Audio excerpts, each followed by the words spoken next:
एक दिन मधुमंगल बोलो लाला ते, लाला बोले कहा बात है?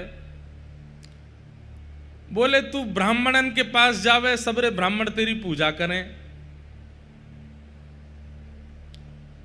तू दैत्यन को जाकर के स्पर्श करे, तेरे स्पर्श से सबरे दैत्य मर जाएं, तू गोपीन के द्वार जावे, सबरी गोपी तो तेरी बलैया लेवे, तेरी आरती उतारे, तू गौशाला में गैयान के पास जावे तो गैयान के थनते अपने आप दूध निकलने लगे। लाला तू जमुना जी में जावे, कालिया भाग जमुना जी, कालिया नाग जमुना जी छोड़ के भाग जाए, तो हम गोप ग्वालन के पास आवे तो हम गोप ग्वालन के नेत्र सजल है जाएं, तू गिरिराज जी जावे तो गिरिराज जी उठ जाएं। ठाकुर जी बोले कहा कहनो चाह रहे हो? बोले मधुमंगल बोले लाला मोह तो ऐसो लगे तो में शक्ति ना है, तो में शक्ति होती तो हम नेक धक्का मारे नेक में गिर जाए, तो में शक्ति ना है। तो ठाकुर जी बोले कौन में शक्ति है? बोले तेरी पोशाक में शक्ति है। ये जो तू पीली पीतांबरी पहने, सिर पे मोर मुकुट धारण करे, कमर में कौंधनी पहने, ये पीली पीतांबरी और ये मोर मुकुट, इनमें शक्ति है। ठाकुर जी बोले अच्छो? बोले हाँ।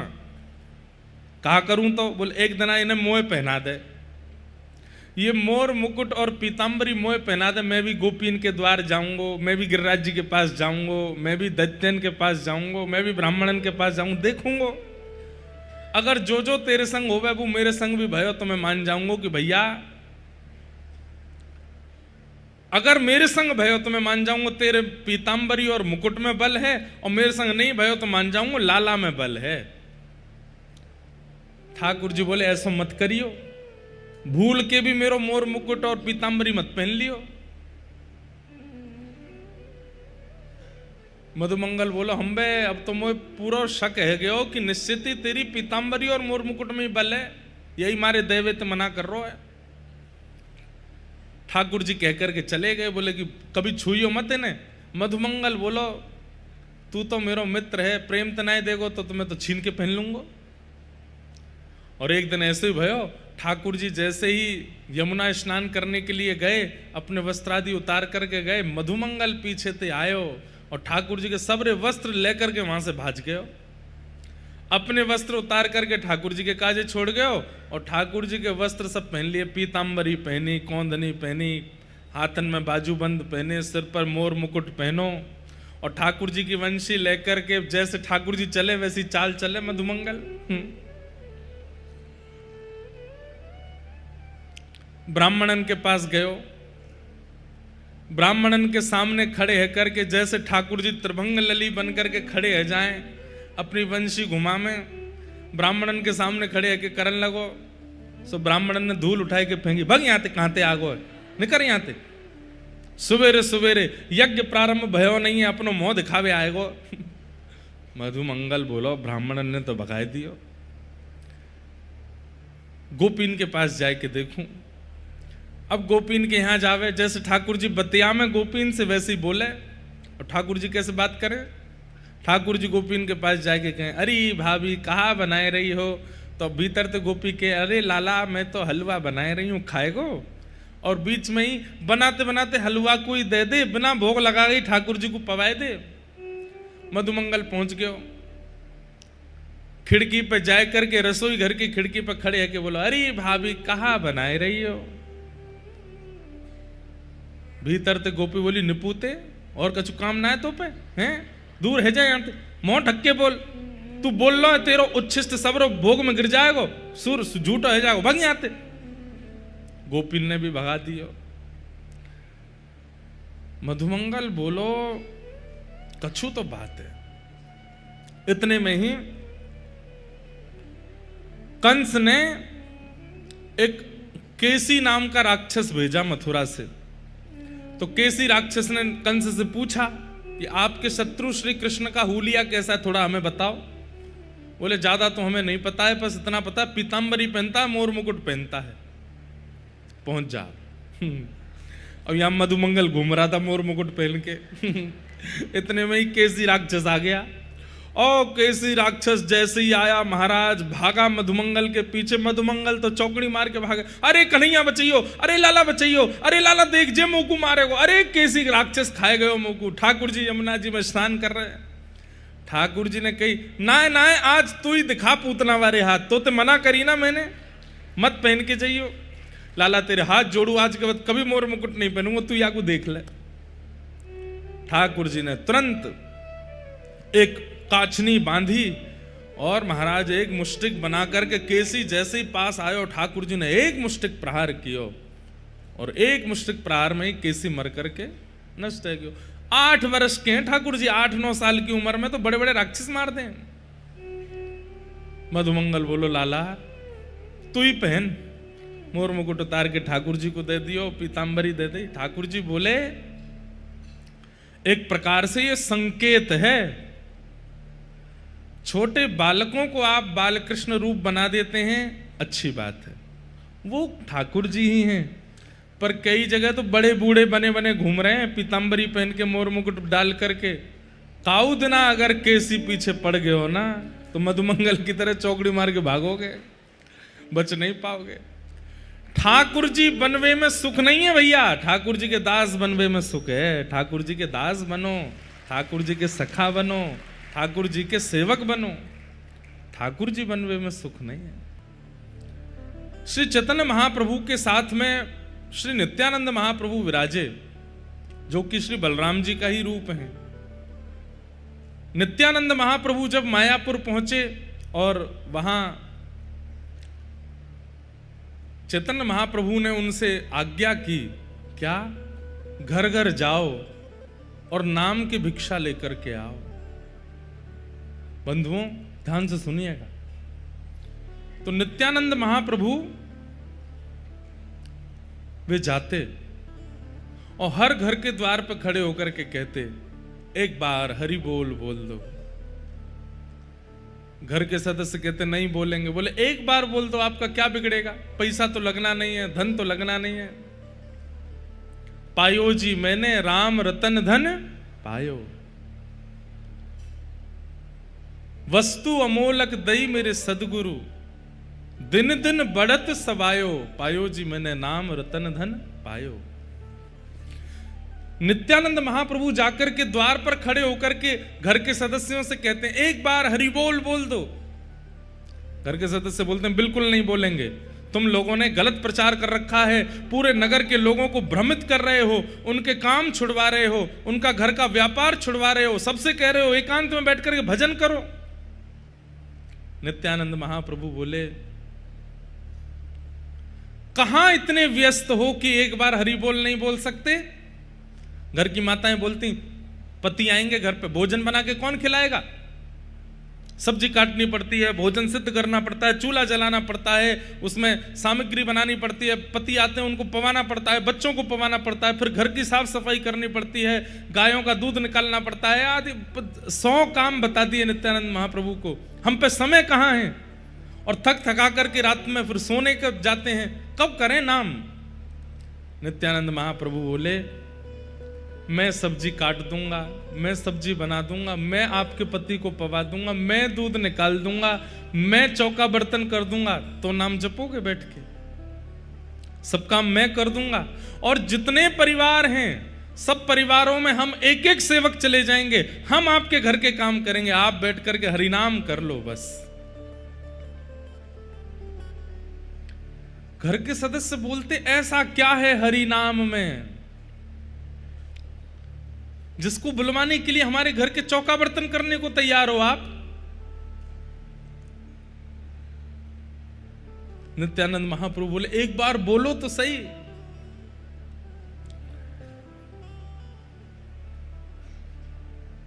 घर के सदस्य कहते हरि बोल। जैसे ही हरि बोल बोलते नित्यानंद महाप्रभु मृदंग लेकर के कूद कूद करके नृत्य करते, हरि बोल हरि बोल हरि बोल हरि बोल हरि बोल। तो घर के सदस्य कहते अब ठीक है, हो गया, बोल दिया हरि बोल, अब जाओ यहां से। नित्यानंद महाप्रभु कहते हम युगल के उपासक हैं, हम युगल के उपासक हैं, रोटी भी एक नहीं लेते, 2 लेते हैं। एक प्रिया जी के भाव से, एक ठाकुर जी के भाव से। नाम भिक्षा एक कैसे चल जाएगी? एक और बोल दीजिए, एक बार और बोल दो।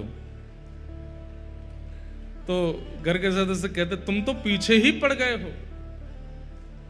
बोले एक बार और बोल दीजिए, क्या धन थोड़ी लग रहा, जाते जाते बोल दीजिए एक बार। एक बार और बोल दिया, हरि बोल। नित्यानंद महाप्रभु और जोर जोर से नृत्य करते, हरि बोल हरि बोल हरि बोल। घर के लोग बोलते अब जाओ यहां से। बोले हम जा रहे हैं, विदाई नहीं दोगे हमको? हम तुम्हारे घर पर मेहमान बन करके आए, हमको विदाई नहीं दोगे? तो घर के सदस्य कहते अब क्या चाहिए? बोले विदाई में भी एक बार हरि बोल बोल दो। महाराज तीसरी बार जैसे ही हरि बोल बोलते, 3 हरि बोल पूर्ण होते ही जो हरि बोल बोल रहे थे उनके नेत्र बंद हो जाते, रोम रोम पुलकित हो जाता, और वे भी भुजा उठा करके हरि बोल हरि बोल हरि बोल हरि बोल। बस 3 बार बुलवाते थे और 3 बार में तो उद्धार हो जाता था उनका। श्री चैतन्य महाप्रभु अरे कहां तक कहें, जिन्होंने पूरे विश्व में महामंत्र नाम की जागृति फैला दी, वे इसी धाम पर रहे। जिनके नाम के आगे नामाचार्य लग गया, कोई शास्त्राचार्य होता है, कोई वेदाचार्य होता है, पर नामाचार्य श्री हरिदास ठाकुर वे यहां रहे। एक स्थान है सिद्ध बकुल उसको कहते हैं। जैसे हमारे वृंदावन का तटीय स्थान है, हमारे वृंदावन का निधिवन है, हमारे वृंदावन में सेवा कुंज ये गुप्त अंतरंग रस के स्थान है, ऐसी जगन्नाथपुरी में सिद्ध बकुल एक स्थान है जहां पर नामाचार्य श्री हरिदास ठाकुर विराजते थे। 3 लाख नाम रोज करते थे चैतन्य। और क्योंकि जन्म से यवन कुल में जन्मे थे, हिंदू नहीं थे वे, लेकिन भैया चैतन्य महाप्रभु ने उनका ऐसा यश करवाया,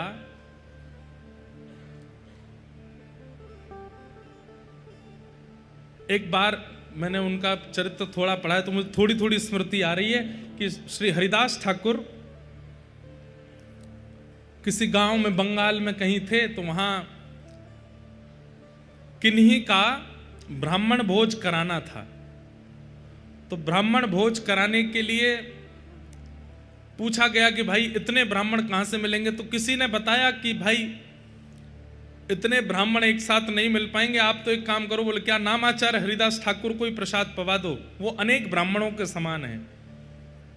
तो ये बात सुनकर के जो कुछ ब्राह्मण थे वो क्रोधित हो गए। बोले अरे वो हिंदू तक नहीं है, आप कह रहे हो कि उनको प्रसाद पवा दो, अनेक ब्राह्मणों को प्रसाद के समान होगा। जब उनका अपमान किया गया तो बताते हैं कि उस काल में गैस सिलेंडर तो होते नहीं थे, तो भोजन बनाने के लिए, ब्राह्मणों को पवाने के लिए जैसे ही अग्नि चेतानी प्रारंभ की, मूसलाधार बारिश होने लगी। इतनी बारिश हुई कि जो चूल्हा था उसमें पानी भर गया। दूसरी जगह कहीं पेड़ के नीचे चूल्हा लगा करके अग्नि जलाई तो इतना पानी भरा कि वहां पर भी नहीं जला पाए। सुबह से शाम हो गई लेकिन अग्नि की व्यवस्था नहीं, वो प्रसाद बन ही नहीं पाया। तब किसी ने कहा, बोले अब क्या करें, आज तो ब्राह्मण भोज होना था, हो ही नहीं पाया। बोले कि आपने नामाचार्य हरिदास ठाकुर का अपमान किया है। वे भले ही ब्राह्मण जन्म से नहीं है, लेकिन उनके नाम निष्ठता, उनकी भगवत निष्ठता ऐसी है कि उनके प्रति आप अपराध बुद्धि नहीं रख सकते। बोले अब क्या करें? बोले उनसे जाके क्षमा मांगो तो ही वर्षा रुकेगी। जाकर के देखा, तुम्हारा चारों दिशाओं में बारिश हो रही थी और जहां बैठ करके हरिदास ठाकुर भजन कर रहे थे उनके ऊपर वर्षा नहीं हो रही थी।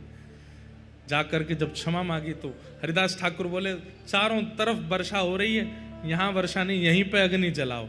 और जहां हरिदास ठाकुर बैठे वहीं पर अग्नि जला करके वहां प्रसाद सिद्ध हुआ। ऐसे हरिदास ठाकुर, तो वे यहाँ श्री जगन्नाथपुरी में सिद्ध बकुल स्थान पर निवास किए। वहां बकुल का एक पेड़ है, क्योंकि नामाचार्य श्री हरिदास ठाकुर मंदिर नहीं जाते थे, उन्हें रोक टोक नहीं थी, लेकिन वे मंदिर के नियमों के अनुरूप ही रहते थे। उनका था कि भाई जब मंदिर में प्रवेश वर्जित है गैर हिंदुओं का, तो मैं नहीं जाऊंगा। बाहर पतित पावन भगवान का ही दर्शन करते थे, लेकिन वे मंदिर नहीं जाते थे। चैतन्य महाप्रभु मंदिर से निकलते ही सबसे पहले हरिदास ठाकुर के पास जाते थे। हरिदास ठाकुर महाप्रभु जी को देख करके भाव विह्वल हो जाते थे। नित्य महाप्रसाद पाने के बाद में जो प्रसादी रह जाती थी, उस प्रसादी को हरिदास ठाकुर के लिए भिजवाते थे स्वयं चैतन्य महाप्रभु। किसी को नहीं देते थे, अपने अनेक शिष्यों में से बोले हरिदास ठाकुर के पास पहुंचाओ। और उनका जीवन क्या था? केवल नाम, केवल नाम आश्रय में रहते थे। राधा कृष्ण प्राण मोरा युगल किशोर, जीवने मरण गति नहीं कछु मोर। राधा कृष्ण प्राण मोरा युगल किशोर। सदा नाम में ही रहते थे। चैतन्य महाप्रभु आते और आकर के कहते हरिदास कुछ पालो। बोले मेरा तो नियम है ना 3 लाख नाम जप करूंगा उसके बाद ही पाऊंगा। बोले अब तुम इतने वृद्ध हो गए हो, कोई जबरदस्ती थोड़ी है 3 लाख नाम करने की, थोड़ा कम कर लो। नहीं, जीवन पर्यंत जिस भाव का निर्वहन किया उसका कैसे त्याग कर दूं। थोड़ा ही पाते थे, पूर्ण नहीं पाते थे। एक बार श्री महाप्रभु चैतन्य जगन्नाथ भगवान का दर्शन कर रहे थे, तो आप जैसे वहां दर्शन कर रहे थे तो महाप्रभु जी के सेवायत पुजारी जी ने देखा कि महाप्रभु जी दर्शन कर रहे हैं, गरुड़ स्तंभ के पीछे खड़े होकर के ही दर्शन करते थे। तो ठाकुर जी की मंगला दातुन हुई थी, तो श्री जगन्नाथ महाप्रभु की दातुन प्रसादी ला करके चैतन्य महाप्रभु को दी, महाप्रभु जी को प्रदान कर दी।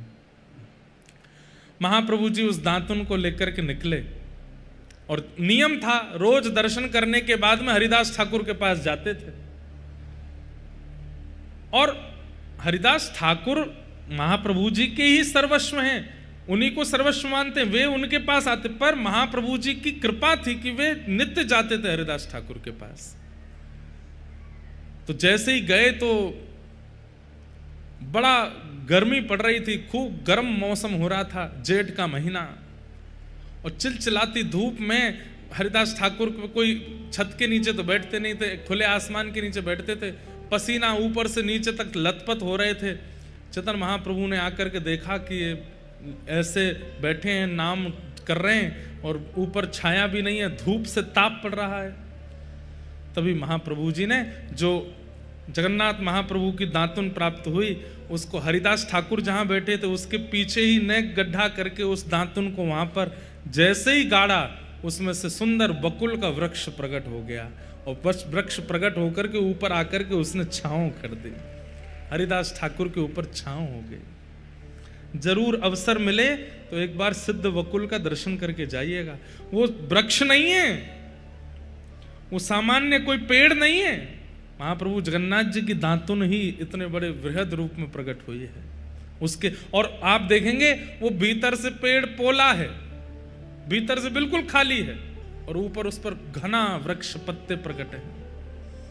महाप्रभु चैतन्य ने अपने हाथ से उसको स्थापित किया और उसके नीचे बैठ करके श्री हरिदास ठाकुर नामाचार्य जब उन्होंने छाया का अनुभव किया तो ऊपर देखा वृक्ष खड़ा है, सामने देखा तो चैतन्य महाप्रभु खड़े हैं।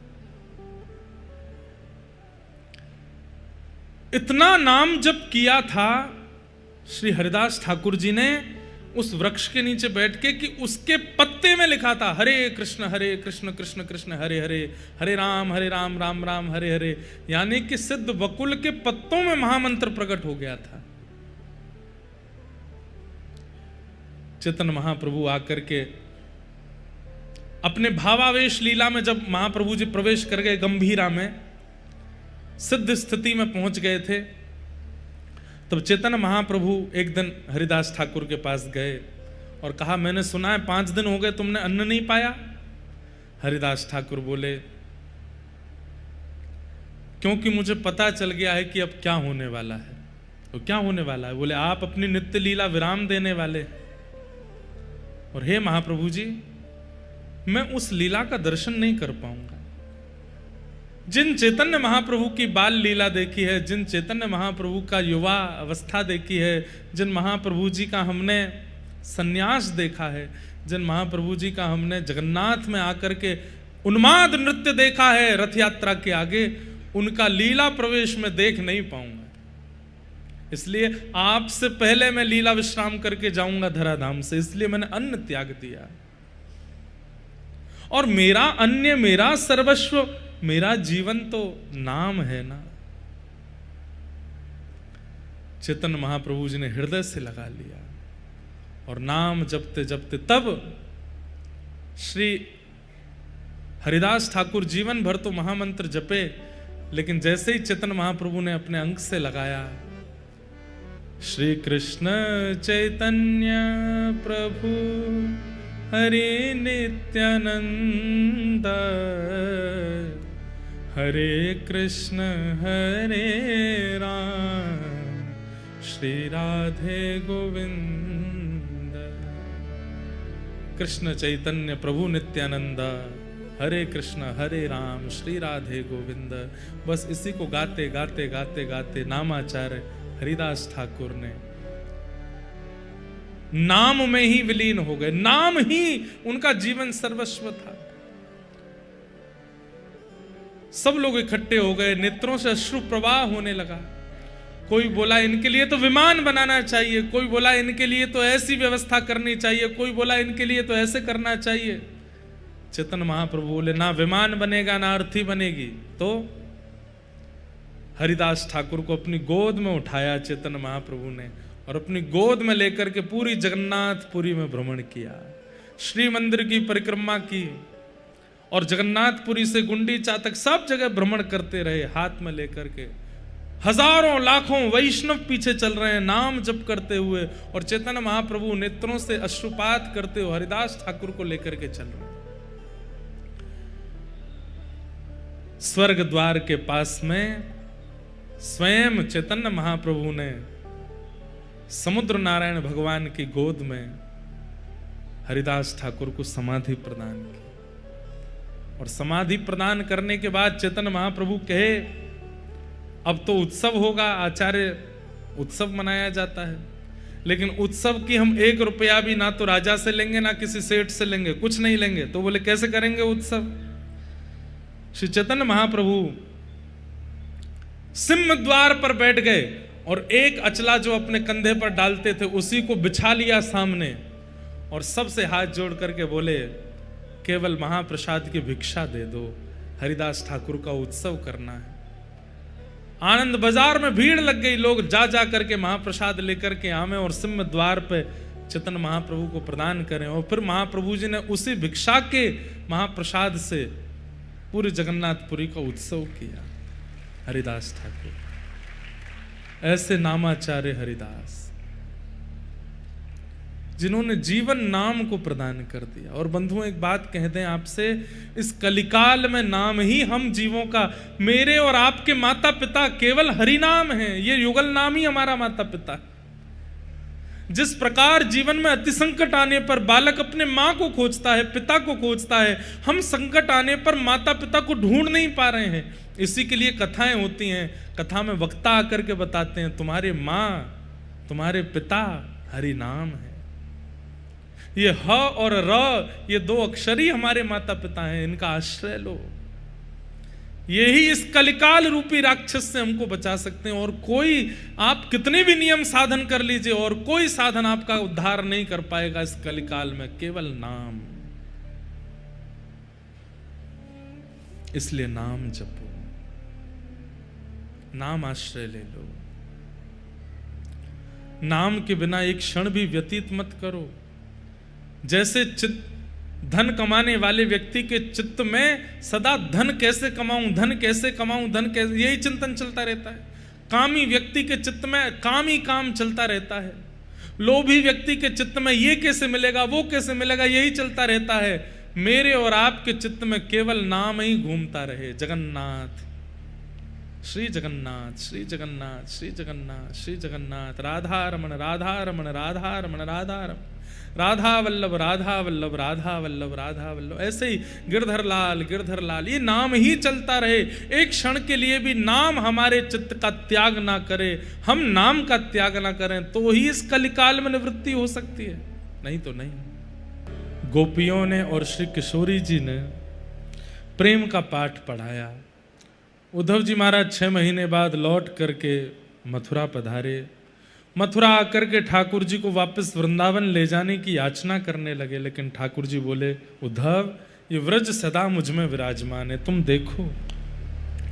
इस प्रकार उद्धव पर अनुग्रह करके ठाकुर जी ने फिर मथुरा में 17 बार चढ़ाई की, जरासंध ने उसको हरा दिया। 18वीं बार ठाकुर जी रण छोड़ के द्वारिका में विराज गए। बोलो द्वारिकाधीश की। द्वारिका जाकर के ठाकुर जी ने पहले तो बलभद्र भैया का रेवत राजा की पौत्री से, रेवती से श्री बलराम जी का विवाह हुआ। बोलो रेवती रमण भगवान की। बलराम जी की पत्नी का नाम क्या है? रेवती। और ये कौन है? रेवती रमण। जैसे ये राधा रमण है, ये रेवती रमण है। रेवती के साथ में बलराम जी, बड़ी सुंदर कथा है कि रेवती जो थी, बलराम जी जब धराधाम पर थे, आपकी हाइट कितनी थी पता है? श्री बलराम जी थे 15 फीट के, और रेवती इनकी पत्नी की हाइट थी 50 फीट की। क्यों? बोले सतयुग में लोगों की हाइट होती है 50 फीट, त्रेता में हाइट आधी हो जाती है 25 फीट, उससे आधी हो जाती है 12.5 फीट द्वापर में, और कलयुग में बिल्कुल ही आधी हो जाती है 6-6.5 फीट। घोर कलयुग में और कम हो जाएगी 3 फीट। और घनघोर कलिकाल में तो बताते हैं कि तुलसी आदि जैसे छोटे छोटे पौधों के नीचे ही हम लोग छाया लिया करें, इतने छोटे से रह जाएंगे। कहीं तो ऐसा भी लिखा है 10-11 साल की उम्र में तो बच्चे दादी दादा बन जाएंगे। इतनी कम उम्र हमारी आयु, बड़ा खतरनाक कलयुग आने वाला है। तो रेवती जो थी, इनका जन्म हुआ था सतयुग में, और श्री बलभद्र जी का प्राकट्य हुआ द्वापर में। बोले कैसे जोड़ी बनी? बोले रेवती जो हैं, इनके दादाजी राजा रेवत, वो इतना प्रेम करते थे अपनी रेवती पौत्री से, बेटा की बेटी से। उन्होंने कहा कि अपनी पौत्री के लिए मैं सामान्य वर को नहीं ढूंढूंगा, ब्रह्मा जी से पूछ के आऊंगा कि मेरी बेटी के लिए सुयोग वर कौन है, उसी से ब्याह करूंगा। तो रेवत राजा ब्रह्मा जी के पास गए। ब्रह्मा जी का दिन बहुत द्रुत गति से चलता है। सतयुग त्रेता द्वापर कलयुग, सतयुग त्रेता द्वापर कलयुग, सतयुग त्रेता द्वापर कलयुग। जब 71 टाइम्स बीत जाते हैं, तब ब्रह्मा जी का एक दिन होता है। मतलब कलयुग 71 बार बीत जाएगा, सतयुग त्रेता द्वापर कलयुग, तब ब्रह्मा जी का एक दिन होगा। तो मतलब ब्रह्मा जी के 1 सेकंड में मेरे 2-4 जन्म हो जाते होंगे, इतना। और ऐसे ब्रह्मा जी के 100 साल जब पूरे होते हैं, तब भगवान का एक दिन होता है। सोचो, इसलिए उस क्षेत्र में तो जाओ ही मत, यहीं जगन्नाथ ही रहे आओ, वृंदावन ही रहे आओ। वो ऊपर वाले परमात्मा को पहचानने की कोशिश मत करना। सतुबाल बुद्धि, भागवत में लिखा है, दिमाग घूम जाएगा, नहीं पहचान पाओगे। तो रेवत राजा गए कहाँ? ब्रह्मा जी के पास। और ब्रह्मा जी के पास जाकर के बोले मेरी बेटी के लिए सुयोग वर बताओ। ब्रह्मा जी बोले तुरंत भागो नीचे। बोले क्यों? ब्रह्मलोक में 1 सेकंड भी अगर आप व्यतीत करोगे, इतने में तो वहां पर कितने युग बीत जाएंगे। और आप अगर आप विलंब करेंगे, तब तक दोबारा सतयुग आ जाएगा। अभी सतयुग निकल जाएगा, त्रेता निकल गया, द्वापर प्रारंभ हो गया है। और जब तक आप नीचे पहुंचेंगे, तब तक भगवान का अवतार हो चुका होगा। भगवान के बड़े भैया के रूप में श्री बलराम जी महाराज शेषनाग बन करके गए, वही आपकी बेटी के लिए सुयोग वर हैं, ब्याह कर दीजिए। रेवत राजा जैसे पृथ्वी पर आए, सतयुग निकल गया, त्रेता निकल गया, द्वापर आ गया इतनी देर में तो। और आकर के देखा तो सीधे पहुंचे द्वारिका। और द्वारिका जाकर के बताया ब्रह्मा जी ने कहा है मेरी पौत्री से आपके पुत्र का ब्याह होगा। बलराम जी महाराज बोले, ये देवकी मैया बोली जब स्वयं ब्रह्मा जी कह रहे हैं, रोहिणी मैया बोली स्वयं ब्रह्मा जी कह रहे हैं, तो फिर कुछ और विचार क्या करना चाहिए, आप तैयारी करो, हम तो बारात लेके आते हैं लाला की। और तैयारी करी महाराज। अभी तक बलराम जी मिले नहीं है होने वाली बहू से। जैसे ही घोड़ा पे बैठ करके पहुंचे, सब लंबे ही लंबे थे वहां पे। बलराम जी बोले सतयुग के हैं हमारे सास ससुर सब लोग, इसलिए बड़े लंबे हैं। छोटे से बलराम जी डोल रहे हैं वहां पे। मंडप में जैसे ही पहुंचे और जैसे ही गृहिणी आई, बलराम जी ने देखा कहाँ है, और ये भी इतनी ऊंची है 50 फुट की है रेवती, और 12, साढ़े 12, 15 फुट के हैं बलराम जी। तो कहते हैं श्री बलराम जी महाराज ने हल लेकर के मूसल थोड़ा सा सिर पे ऐसे स्पर्श कराया तो रेवती रानी भी छोटी हो गई, बलराम जी से 1 इंच छोटी रह गई। ठाकुर बोले अब ब्याह करूंगा। तब उनका ब्याह हुआ। ऐसे विनोद में कथा सुनाते हैं। लेकिन एक बहुत प्रमाणित बात, रेवत राजा ने अपने पौत्री के ब्याह में दहेज क्या दिया? बोले मेरी कन्या, मेरी पुत्री, मेरी पौत्री जिस नगर में निवास करेगी वो पूरा नगर स्वर्ण का होगा, और पूरी द्वारिका को स्वर्ण मंडित बलराम जी के दादा ससुर जी ने करवाया, और पूरी द्वारिका स्वर्ग की नगरी कहलाने लगी। क्यों? क्योंकि वहां स्वर्ण मंडित हो गया, पूरे स्वर्ण से नगरी को मंडित किया। यही दहेज दिया था रेवत राजा के, रेवती और श्री बलराम जी के ब्याह में। बोलो श्री बलभद्र भगवान की। इन्हीं की कृपा से ही द्वारिका स्वर्ण की है। ऐसे रेवत राजा के साथ में, रेवती के साथ में श्री बलराम जी का ब्याह हुआ। अब आई इनकी बारी। नारद जी महाराज ने आकर के इनकी जन्मपत्री देखी। देवकी मैया बोली कब ब्याह होएगा मेरे लाला को? नारद जी महाराज तो उंगलियां गिननी प्रारंभ करी। यहां से यों यों गिनते गए, गिनते उंगलियों में वो खाने कम पड़ गए। तो अपने साथ में सेवकों से बोले तुम भी गिनते जाओ, बोले तुम भी गिनते जा रहे हैं, वो भी कम पड़ गए, और बुलाए तुम भी गिनो। देवकी मैया से बोले आप भी गिनो। सबकी गिनती मिलाई तब भी महाराज पूरी नहीं बैठी। देवकी मैया बोले गिन क्या रहे हो? बोले ब्याह गिन रहा हूं। बोले कितनी गिनती हो गई? बोले 500 तो हो गई अभी तक। टोटल कितने होंगे? बोले 16,108। मैया असंख्य ब्याह लिखे हैं आपके लाला के। तो बंधुओं 16,108 ब्याह भी नहीं है ठाकुर जी के।